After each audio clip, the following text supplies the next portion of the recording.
Eu já vou começar com uma abertura aqui que despertar o gosto pelos estudos nas férias é diferente de fazer o filho estudar durante as férias, tá? E eu vou falar por que isso é importante. Então, primeira coisa, né? Pais e mães estão com os filhos em casa, não sabem muito bem o que fazer. E aí eu já vou começar com uma abertura, que é uma dúvida de várias mães, tanto das que eu acompanho, quanto que aparece aqui no Instagram. A dúvida que aparece muito é: ah, Bruno, você fala muito pra não cobrar os filhos ou pra não ameaçá-los, né? Então como é que eu faço se ele não pode ficar no celular sem cobrar e sem ameaçar? E aí, por que eu vou começar com isso? Porque é importante que a gente determine horários aqui para que eles façam outras coisas além do celular e da televisão enquanto eles estão de férias. Eles não vão gostar, gente? Não, eles não vão gostar.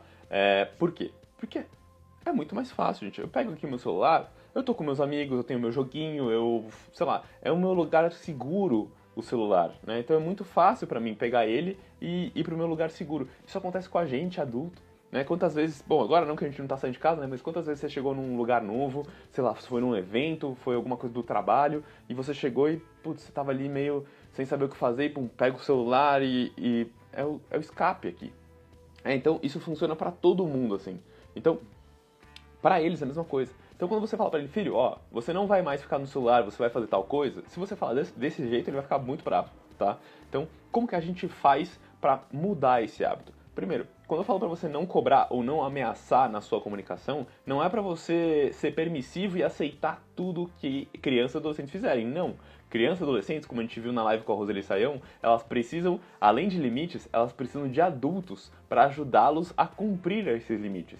Então, é normal que eles não cumpram o limite ali de horário ou de tempo de tela ou façam alguma coisa errada de vez em quando porque eles estão aprendendo, né? E a gente tem que mostrar para eles quais são as consequências dele não cumprir aquele limite, dele não cumprir aquela regra, antes dele não cumprir aquela regra. Por quê? Eles precisam aprender isso e a gente precisa ajudar eles nesse processo. Pra gente é muito mais fácil isso porque o nosso córtex pré-frontal, que é a parte do nosso cérebro responsável por entender o que é tempo e pela tomada de decisões, já está formado. Se você já tem mais do que 28 anos, isso já está formado. Entre os 25 e 28 anos, esse córtex pré-frontal ainda está sendo formado, então a gente ainda precisa de ajuda biologicamente falando, tá? Então é uma questão de evolução biológica, que é difícil tomar decisão e é difícil entender o que é tempo. Por isso que eles não conseguem muitas vezes gerenciar o próprio tempo, tomar a decisão de parar e tudo mais, então eles precisam da nossa ajuda para esse processo todo, tá? O que acontece? A gente precisa sentar com eles e conversar para mostrar, ó, a gente vai fazer diferente agora nessas férias aqui, se for diferente para você, vamos experimentar isso durante uma semana. E eu sempre recomendo, gente, vocês falarem isso. Vamos experimentar isso durante uma semana, vamos experimentar isso durante 2 dias, vamos esperar e coloca um curto espaço de tempo. Porque lembra que eles não entendem o que é tempo e não conseguem tomar decisões? Mas quando eles falam, pô, beleza, 2 dias, uma semana, ok. Uma semana para alguns, dependendo da idade, já é muito tempo, tá? Então, aí você vai experimentando o que funciona aí pro seu filho e isso vai mudando com o tempo, tá? Então, quanto mais velho ele ficar, mais tempo ele consegue entender. E então, você pode ajudar o seu filho aí nesse momento, mostrando que isso vai durar um curto período de tempo, tá? Então, ó, vamos experimentar fazer diferente essa semana, tá? Então, beleza. Ele fala, tá bom, vamos fazer diferente. Ó, é uma experiência, filho. Depois, se não funcionar, a gente volta pro que era antes. Então, quando ele sabe que, beleza, eu posso voltar pro que era antes depois, tudo bem, eu topo experimentar. É mais fácil você convencer ele desse jeito, tá? Quando você coloca um curto período de tempo, também ajuda. E aí você fala, então vamos fazer diferente. E ó, essa semana, isso se você nunca colocou limite, e aí esse é um jeito de você colocar um limite sem você brigar, ameaçar e ter que impor. Então você envolve ele nessa decisão. Então, filho, ó, eu tenho percebido que você tem estado distante, tá meio agitado, às vezes demora pra dormir, não sei, a gente quase não conversa mais, eu gostava tanto quando a gente conversava, sei lá. Enfim, e aí você precisa colocar o que você tá sentindo e como que você tá lidando com o que você tá vendo do seu filho de uma maneira com os sentimentos, não falando o que ele está fazendo de errado, na sua opinião, mas falando como você se sente quando ele toma aquelas atitudes que te incomodam de algum jeito, tipo passar o dia inteiro no celular, não comer na hora certa, não tomar banho, não escovar o dente, enfim, tanto faz ali. Então quando você fala desse jeito fica muito mais fácil deles pararem e prestar atenção. Então quando você fala o que você sente, eles prestam atenção. Show de bola. Aí você fala, ó, então a gente vai fazer diferente essa semana, eu vou sugerir pra você que a gente tenha tempos, a gente vai ter tempos de tela controlado, tempo de ou tela, enfim, ou de videogame, ou de televisão, de uma maneira controlada. que você vai fazer no outro momento, né? Então, muitas vezes o pai chega e fala, então tá proibido fazer qualquer outra coisa. Tá proibido, sei lá, do meio-dia às 4 tá proibido jogar videogame. Tá, mas e aí? O que ele vai fazer?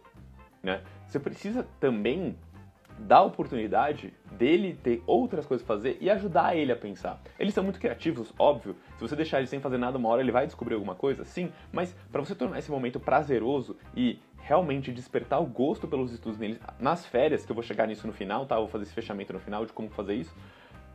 Você precisa dar outras opções para ele. E quanto mais experiências você proporcionar para ele, mais chance você tem de realmente despertar o gosto pelos estudos, tá? Então a primeira coisa que você vai fazer é, ter essa conversa com ele sobre vamos fazer diferente nessa semana, tá? Aí depois, o que você vai fazer diferente?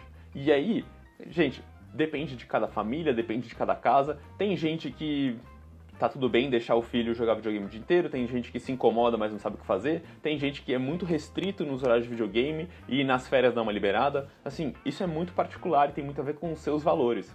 A gente sabe que a neurociência mostra que o tempo excessivo de tela aumenta a ansiedade, os joguinhos em alta quantidade aumenta a chance de algumas doenças depois no futuro. Então, são coisas que a gente já sabe por conta da neurociência. Então, meu trabalho aqui é te orientar sobre o que pode dar problema e você tomar as decisões com as coisas que você tem aí na sua casa. Mas é muito particular. Quem sou eu para falar o que você tem que fazer na sua casa, tá?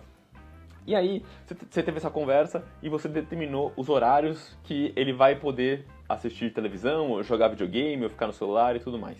Legal. O que ele vai fazer depois? Aí que vem a sacada pra gente conseguir despertar o gosto pelos estudos. Você precisa dar opções pra ele e opções direcionadas, tá? Por quê? Ah, filho, então faz o que você quiser depois. E, cara, se for um adolescente, o que eu quero é, cara, ficar olhando no teto sem fazer nada. Porque é tudo muito chato, porque eu não sei o que tá acontecendo na minha vida e tal. Então a primeira opção que eu recomendo é livros. Ah, legal, Bruno, já tentei colocar ele pra ler livro, mas ele não quer. Legal, Então, ele não quer, por quê? Porque ele não acha nenhum livro legal. Se ele achar um livro legal, gente, ele vai querer ler. Agora, não adianta você pegar, sei lá, 100 anos de solidão, né, ganhou Nobel de literatura e tudo mais, pra ele ler, e que ele vai achar chato. Agora, sei lá, eu trouxe uns exemplos aqui de livros, tá? Esse aqui eu acabei de ler, tá? O Símbolo Perdido, do Dan Brown. Cara, não dá pra parar de ler esse livro aqui, é muito difícil. Os capítulos são curtinhos, é uma super aventura, passa em menos de 24 horas, é fantástico. Só que talvez seja muito adulto pra eles, não sei, tá? Normalmente, quando a gente não tava em quarentena, o que eu recomendava pros pais? Vá até uma livraria, fale com um vendedor, porque o vendedor, se você achar um bom vendedor, e aí eu recomendava muito a Livraria da Vila, porque eles tinham ótimos vendedores lá, assim, de pessoas que liam muito e conseguiam entender bem a personalidade de quem estava buscando o livro. Então você chega pro vendedor, na época eu chegava pro vendedor e falava, tá aqui, essa criança, ache um livro que ele gosta. E muitas vezes eu fazia isso com os meus alunos, eu já fiz isso com alguns deles, tá? E é muito, muito legal a experiência. Então vai lá, pega o vendedor, fica ali 20 minutos, uma hora na livraria. O vendedor tinha que achar um livro pra ele. Então o vendedor fazia as perguntas certas, tipo, o que você gosta mais? Sei lá, romance, policial, aventura, você gosta de coisa mais antiga, você gosta mais lúdico? E aí ele ia traçando um paralelo, e eu posso até trazer, vou ver se eu consigo alguém pra vir falar com vocês aqui sobre como escolher livros, né? Ou talvez alguém de uma livraria. E eu acho que isso é muito legal. E aí, normalmente o que acontece? Quando ele escolhe o livro, então beleza, o vendedor vai lá, dá 3 livros, então tá bom, você precisa escolher um. Senta, e aí você explica pra ele. Normalmente eu perguntava pro vendedor lá, cara, explica pra ele como que faz pra escolher livro. Então o vendedor falava, beleza, olha a capa, dá uma olhadinha nas folhetinhas aqui do lado, né? Ou descobre quem que é o autor, né? Dá uma folheada, né? Putz, e não se impressione pelo tamanho do livro, tá? Por exemplo, esse aqui do Ken Follett, que é A Queda de Gigantes. Cara, um romance histórico, conta uma história que é ficção, né? Mas ela poderia ter acontecido e todos os fatos históricos que são citados aqui são verdadeiros. E isso eu acho muito legal, porque a gente também, no Símbolo Perdido, é a mesma coisa, tá? Então, isso eu acho muito legal, porque você tem uma história, mas você vai criando cultura também. Então, isso aqui é uma das sugestões que eu dou para os pais e para as mães, para os filhos despertarem o gosto pela leitura. Mas é importante que eles escolham ali o que eles vão ler, tá? Também tem esse aqui que eu acho legal, que que é Os Homens que Não Amavam as Mulheres também. Eu não sei classificação indicativa dos livros, tá? Mas são livros que eu li que prendem muita atenção e talvez funcionem ali para crianças e adolescentes.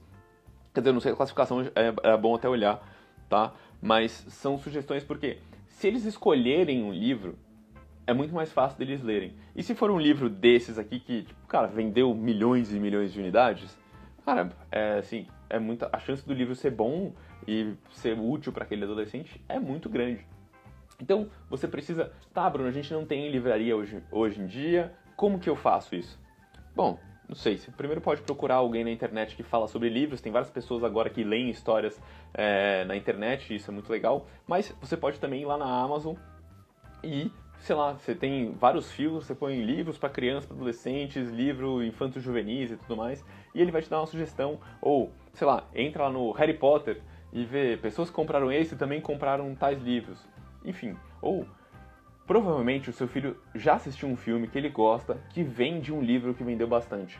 Os grandes filmes que a gente tem hoje em dia são filmes que vieram de grandes livros. Porque é muito mais fácil eu transformar uma boa história em um bom filme do que eu criar uma história inteira do zero, né? Então, usa isso de referência. Às vezes, a leitura do seu filho pode começar através de quadrinhos.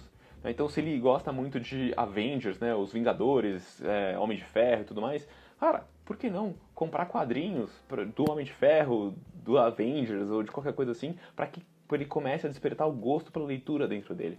Então, se você pegar um livro que faz sentido para ele, deixando ele escolher, vai ser muito bom.